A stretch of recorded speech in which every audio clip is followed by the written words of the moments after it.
Ayun na. Muli nagbabalik po ang inyong lingkod. Ayan, mega love shout out sa lahat ng ating mga minamahal na viewers. So, ito na. Dito tayo guys, ang pagpunta o pagsugod o pumunta o yun nga, pinuntahan si Daddy Frankie. Doon sa dating shelter. At humingi ba ng tawad? Okay. Pero ano ba ang pakay? Ano ba ang sadya? Paghingi ng sorry, paumanhin, tawad, or makiusap or nakikiusap na ituloy yung bahay. Alin ba? Ay, ang kulit. Ang pinipilit-pilit talaga ay ituloy mo na, Daddy Frankie. Nasimula man na yan. Tapos sinisingit ng patawarin mo na ako, luluhod ako sa'yo. Pero ang totoo, sa totoo lang, kayo ba ay naniniwala na ang kanyang pakay doon ay humingi ng sorry? Hindi ho. Kaya siya pumunta doon ayon sa kanyang salaysay. Lunes, walang dumating na trabahador. Martes, walang dumating na foreman. Miyerkules, wala pa rin dumating. Kaya siya nagpunta doon ay para makiusap kay Daddy Frankie na ituloy ang bahay. Hindi para humingi ng sorry. Iyan ang totoo. Ganun pa man, siyempre tayo may gagamitin dito ng video clip. At ay nako, maubos man ang pasensya natin. Ay wala tayong magagawa. Ano pa ulit? Handa, Daddy Frankie. Baka meron pang gusto po na manood, hindi pa napapanood. Yan, supportahan po natin bawat upload video ni Daddy Frankie. Okay, bago ang lahat, Happy Father's Day sa lahat ng mga tatay, papa, daddy, sa lahat ng mga asawa po ninyo, sa lahat ng ating mga sisi. Happy Father's Day po sa inyong mga asawa. Okay, eto na. Dumating ang mutya ng malasiki. Ayan, no? Oh, sabi ko sa inyo eh. Kaitsurahan pala ang namukha. Kasi sabi ko sa inyo, sa matang-mata pa lamang ho. Kung inyong babasahin ang mata, ay hindi nga ho makatingin ng diretso. Ayan, nasa screen, oh. Mata pa lamang yan. Ay ano na, pag nagsalita na, pag nagsama ng bibig at mata, ay hindi nyo na may paliwanag kung anong aurahan meron. Ayan, oh, tinan ninyo. Seryoso, seryoso. Ang mutya. Oh, tuloy. Nako, Ansing. Sinasabi ko sa inyo, ikaw ay magpakaayos ka. Alam niyo sa totoo lang. Dito nakikita-kita ko, parang gustong padamahin ni Ansing si Daddy Frankie. Kunwari, magbabago na ako, hindi ko nagagawin yun. Alang-alang na lang sa kapatid ko. At may nabanggit pa dito, na kahit hindi na akong tulungan mo. Aba, ang lagay pala ay, asa ka? Naisa ka sa tutulungan. At nasabi mo kahit hindi na po akong tulungan nyo. Alang-alang na lang sa kuya ko, Oliver. Asa ka pala? Naisa ka sa tutulungan? Anak ka ng tipaklong. Ha? Oh. Sarado. Bukas, pasok. Yeah. Oh, wait. Ang bilis. Magandang araw daw, Daddy Frankie. Oh, ayan na. Oh, okay? Gusto sana kitang makausap. Oh. Bakit? Kaya pumunta ako dito. Para saan at gusto mo makausap? Ha? Gusto sana mag-sorry sa'yo. Oh! Nako! Hindi na. Huwag ka na mag-sorry. Dahil once na nakagawa ka ng isang pagkakamali, noon pa marami ka ng error eh. Lahat ng kabutihan mong pinakita, wala. Maglalaho ang lahat ng iyan. At sino pa ba ang maniniwala sa iyo? Sa sinasabi mong hingi kang sorry. Kagaya niyan, para hingi-hingi. Nag-sorry ka na, hindi ka na hihingi. Tapos biglang humingi ka ng baboy. Mayroon pang hingi ng motor. Di ba? Sino man ang matutuwa sa iyo? Ha? Tungkol sa inasal ko nandun kasi Ambot. Ate Ansing, hingi ng sorry tungkol sa inasal niya. Pambihira. Ano pa magagawa ng sorry mo? Ano pa magagawa? Eh, nakabusit ka na. Nakapwa. Nabusit mo na si Daddy Frankie. Ha? Okay, mapapatawad naman eh. Kasi hindi naman tayo ganun katindi na hindi tayo makapagpatawad. Makakapagpatawad pero markado ka. Lahat tayo pwede magpatawad. Pero nakatatak sa isip yung ginawa mo. Oh. Kahit mandiluhod ka pa dyan. Ha? Pero yung wala na. Ginawa mo na. alam ko naman dati Frankie na sumobra yung asal. Mali yung asal ko nun sa'yo. Buti alam mo. Alam daw niya na mali. Sumobra. Noon pa yan. Isipin ninyo. Ito talaga, pasensya na ho ha, kung ako'y lumalabis. Sa totoo lang nun pa ho talaga, ay talaga may pag-iinteres ho talaga ito. At para hingi. Doon pa lang sa pera ha. Hindi na yan. Motor na lang. Hanggang sa pagbiyahe papunta sa Manila. Wala katigil-tigil. Nasabi na kay Daddy Frankie. Nasabi na sa ibang mga kasama ni Daddy Frankie. Doon pa rin nagpardasal-dasal.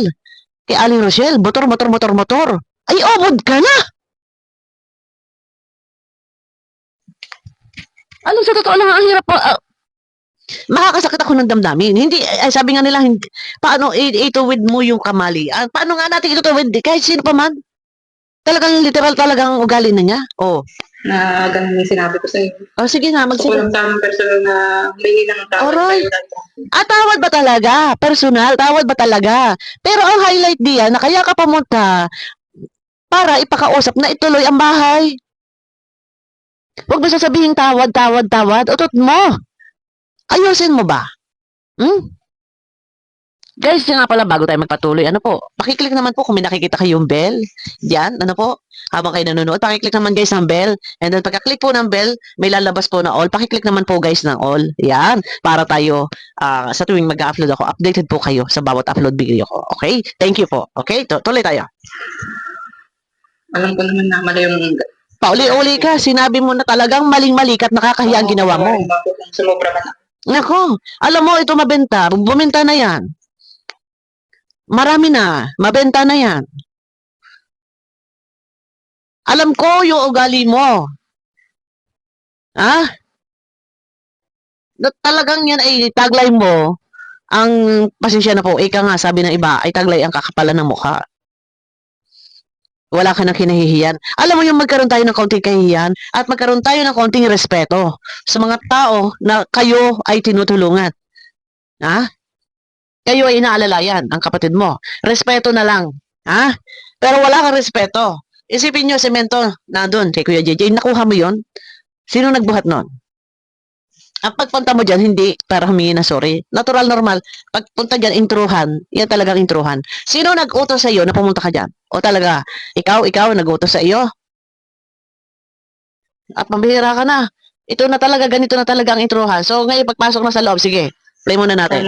Kasi yung mga tao mo hindi na pumunta doon. No, tingnan nyo. Yan. Araw na, tumigil na sila sa pagtatrabaho. Sabi ko sa inyo kaunting seremonyas, kaunting kanta-kanta na patawad, sorry, hindi ko nagustuhan, hindi mo nagustuhan ng ginawa ko, alam ko yung mali ako. Tapos ngayon, ito na yung entrada, ito yung sinasabi ko sa inyo, na ang pagpunta dyan, hindi paghingi ng tawad, dahil kahit kailan yan, hingi ng pasensya, ng paumanhin. Pero ang pangit talaga niya, ay ihihiling yung bahay dahil may pag-i-interest ka sa bahay. Tingnan ninyo, kasi yung mga trabahador Ano yun, hindi na matuloy yung bahay ng kuya ko, Daddy Frankie. sabi ko sa inyo, ubod ka na. Naswiti ka na. Ha? Sa matahan pa lang yan. Sino pa ba maniniwala dyan? Hingi ko na sorry. Tapos ngayon, ito na, kaunti lang yun. Hingi, sorry. Tapos sa kalagitnaan, gusto malulod ako. Sorry na po, hindi ko na po naulitin. Kasi yung paan ng bahay. Nako, tumigil ka. Atat ka. Natatakot ka lang, Ansing. Dahil baka si Daddy Frankie, tuluyan na. Mawala na ang tiwala sa iyo at ang bahay. Wala na. Pero, wala ka na magagawa, Ansing. Sinira mo na ang tiwala ni Daddy Frankie. Kay Kuya Oliver na siya. Ikaw ang gumawa ng kahihiyan. Tapos ngayon, papunta ka dyan, kunwari magsasorry ka. Tapos ngayon, bahay pala ang iyong habol diyan na ituloy. Kasi sabi ko nga sa inyo, guys,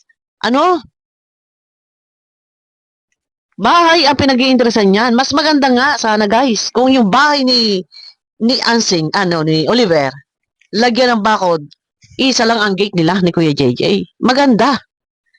Kung ako lang, sabi ko nga, kung ako lang mayaman, kung ako lang pera, palalagyan ko ng bakod. Sa totoo lang. Pero walang madali lang yan. Kung tayo may pagkakaisa, tayo mag-share kay Daddy Frankie para sa pabakod, ay willing naman po ang inyong lingkod na magbigay. Kaya lang, papayag ba si Ansing na bago pa makapasok sa bahay ni Kuya Oliver ay dadaan pa doon sa gate? Isa lang ang gate nila. Ano sa palagay ninyo dyan, ha? Kahit man lang sa kuya ko. O, tinan ninyo. Hindi na ako. Putaris ka, hindi ka pa napapapo nga dyan ng Daddy Frankie. Agad ang iyong sa ambanat agad. Bahay, ituloy. Nako, Diyos ko. Ano ba talaga? Ang pakay mo, hingi ka ng sorry para lumubag yung loob ni Daddy Frankie? O bakit talaga? Hindi ba pwede maghintay ka na lang? Ha? Sobra to, matindi to. Sa totoo lang. Sana ituloy mo pa rin Ah, ni kuya ko. buisit! Buisit, Ate Ansing! Maghintay ka! At saka hindi na ikaw dyan ang kaabat pulong! Mananahimik ka! Ha? Sobra ka! Pupunta ka dyan, hihingi ka ng sorry, ng pasensya, paumanhin. Ano ba talaga? O i-request mo yung bahay na ituloy. Napapagalataan ka talaga eh. Talagang bahay ang gusto mo eh. Di ba? Bahay talaga guys, ang gusto niya. Na ituloy. Oh, hanggang sa papasukin na siya. Oh, sige po, titigil tayo, ipaparto natin ha. Oh. Pambihira ka, Ansing. Alam niyo sa totoo lang, ang Team Daddy Frankie, mapalad ka, maswerte kayo. Dahil sa dinami-dami ng pwedeng tulungan, isa kayo sa naispatan na tulungan. Pero yung sagarin mo lahat, yung kabaitan ng isang tao, noon pa man alam ni Daddy Frankie yan. Nag-a-adjust si Daddy Frankie. Inuunawa ka. Kasi walang ibang makakausap para pag-iwanan kay Oliver. Dahil ikaw lang ang pwede niya madatnan. Pero sinagad mo. Kaya deserve mo yan na ikaw ay mabash. Kahit man ako. Ay, sabi ko ako kapatid kita eh. Naku, masasabunutan kita. Hindi po, totoo yan. Ayoko ng ganito kasi. Kahit naman kayo. Di ba? Ayoko ng ganito ugali. Maghihintay ka, nabigyan ka. At bagkus nga sana kayo pa tumulong. Tulungan ninyo kung ano yung abot, kaya nyong maitutulong para sa kapatid mo. Pero ang sarili mo, inihanay mo sa isa sa tinutulungan. Maling-mali. Ikaw mismo sasabihin mo, kahit hindi na lang akong tulungan ninyo. Inihanay mo yung sarili mo na sa tutulungan. Hindi ikaw ang highlight dyan na beneficiary. Kahit anong sabihin. Wala. Opinion na lang ang magagawa ko dito. Kasi yung mga viewers lahat ang sabi na, yung masasakit na salita. Alam kong nababasa niya yan. Imposible. Alam niya yan na may basher siya. Hindi ma-absorb ng utak niya. O, di ba? O, tuloy. Dito. Ayan. Di ba? Okay dyan. Jesse. Ito ang itsura ni Ansing dito. Ani mo'y pinagsakluban ng langit at lupa. Tingnan ninyo yung isang video na itinago nila Daddy Frankie, yung mga gamit. Aba, ay pasukot-sukot. Tama pa ba yun? May mukha pa siyang nahiharap at may mukha pa magtanong na bakit ninyo tinatago? Bakit anong karapatan mo na magtanong-tanong? Diba? Ikaw ba ang gumastos? Ikaw ba nagpagawa? Oh, bakit ninyo tinatago yan? Oh, tuloy. Po doon. Ayan na. Ang mutya. Talagang Ako dati kang sa inater ko nung ay ambot sa iyo. Puro kang patawad. Buti yung prutas na ito ay hindi inuwi. Pero habang pinapanood ko to, habang pinapanood ko sa Ansing tumitingin-tingin sa prutas. Buti hindi inuwi ko nagkataon na in good terms sila ni Daddy Frankie. Malamang, ang prutas na ito, 5 yan. Di ba? Puro patawad. Sabi ko nga Ate Ansing, napaka-basic na yan. Common na yan. Yung patawarin. Pasensya na. Hindi na yan, hindi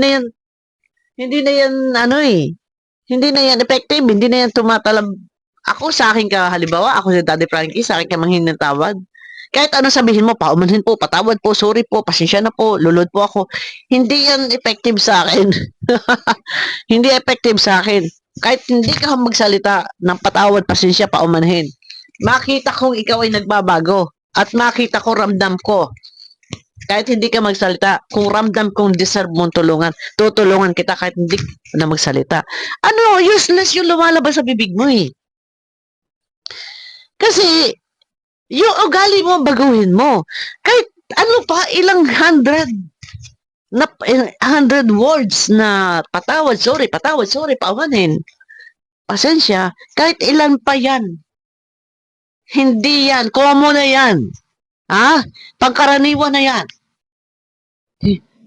Alsing, bumenta na yan, kumita na yan.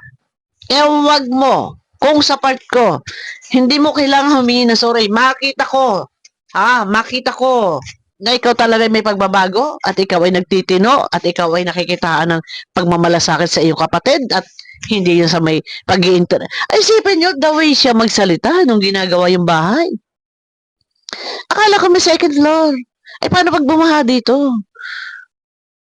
Wala eh. Nonsense. Hindi mo siya makikita na, ano po, Daddy Frankie, sige po, ganito po, ay, ganyan, kukuha po, tatamagin ko po yung mga pamangking ko, para tumulong ako din po, makikitulong siya. Wala ang gusto, siya ang kakabig. Ninakaw pa hollow block, kinuha. Ano, semento, kinuha ang hollow block. 'Di ba? Wala na maniniwala, sasabihin mo pa, tulod ka. O, tot, pasensya na ho. At hindi naman ho ako mabangis. Hindi naman ako masamang tao. Ako naman ay may puso't damdamin. Marunong ho ako mag-appreciate. Kayo ba, na-appreciate nyo ba? Nararamdaman nyo ba yung effort ni Ansay? Parang awa mo na, ituloy mo yung bahay mo. Oo. Kuya ko, Daddy Frankie. Sabi ko sa inyo, ang punta diyan, hindi para humihingi ng tawad. Common na yan eh. Kapag nakagawa tayo ng isang pagkakamali, pagkakasala sa ating kapwa, common na yan, sorry, patawad. Ang tao, Ansing, madali maghilom eh. Yung galit, yung inis, yung puot. Kahit hindi ka humingi na sorry. Pero hindi pwede sasabing, yun na, simento lang, halo blaklak. Yung tiwala ng tao, sinagad mo, sinira mo. Kaya kahit maghingi-hingi ka dyan, paulit-ulit, tawad, sorry, tawad.